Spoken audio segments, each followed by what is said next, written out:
introduce myself. My name is Adiwitya Kartaswandi in PM 244-11010. In this video, I will present business communication. Definisi komunikasi bisnis. Komunikasi internal melibatkan pertukaran informasi di dalam organisasi. Ini termasuk komunikasi antara karyawan, manajemen, dan berbagai departemen. Memo internal, rapat tim, email. Komunikasi eksternal fokus pada interaksi dengan pihak di luar perusahaan sebagai pelanggan, investor, dan masyarakat umum, seperti iklan, siaran pers, laporan tahunan. Komunikasi bisnis adalah proses penyampaian informasi, ide, dan gagasan antara individu atau kelompok dalam konteks bisnis. Ini mencakup berbagai bentuk komunikasi, baik verbal maupun non-verbal, yang bertujuan untuk mencapai tujuan organisasi. Tujuan utama komunikasi bisnis. 1. Mencapai tujuan organisasi. Komunikasi yang efektif membantu mengarahkan sumber daya dan upaya menuju pencapaian target bisnis. 2. Membangun hubungan, membangun kepercayaan dan loyalitas dengan pelanggan, karyawan, dan pemangku kepentingan lainnya. 3. Meningkatkan efisiensi, memastikan informasi yang relevan tersampaikan dengan cepat dan akurat, mengurangi kesalahan dan keterlambatan.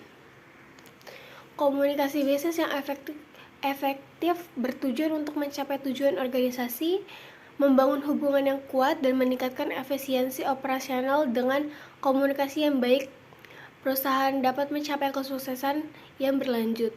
Unsur-unsur penting dalam komunikasi bisnis. 1. Pengirim, pihak yang melalui proses komunikasi. 2. Pesan, informasi yang disampaikan. 3. Media, saluran yang digunakan untuk menyampaikan pesan. 4. Penerima, pihak yang menerima pesan. 5.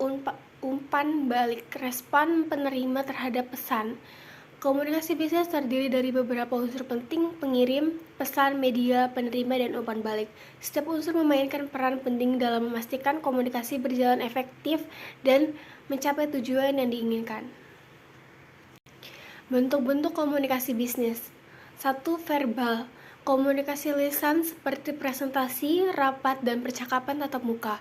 2. Tertulis, komunikasi melalui dokumen, email, laporan, dan surat.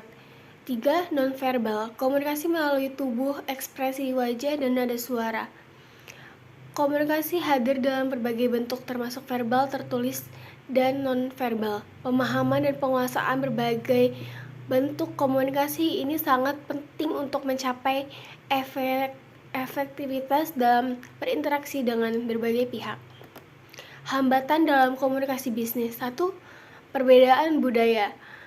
Nilai dan norma yang berbeda dapat menyebabkan kesalahpahaman. 2. Bahasa yang rumit, penggunaan jargon atau istilah teknis yang tidak dipahami.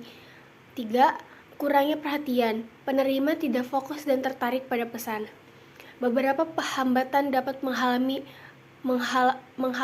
efektivitas komunikasi bisnis seperti perbedaan budaya, bahasa yang rumit, dan kurangnya perhatian. Mengidentifikasi dan mengatasi hambatan ini sangat penting untuk meningkatkan kualitas komunikasi.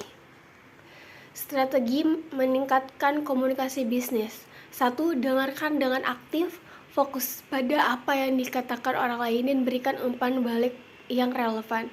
2. Gunakan bahasa yang jelas, hindari jargon dan istilah teknis yang tidak perlu. 3.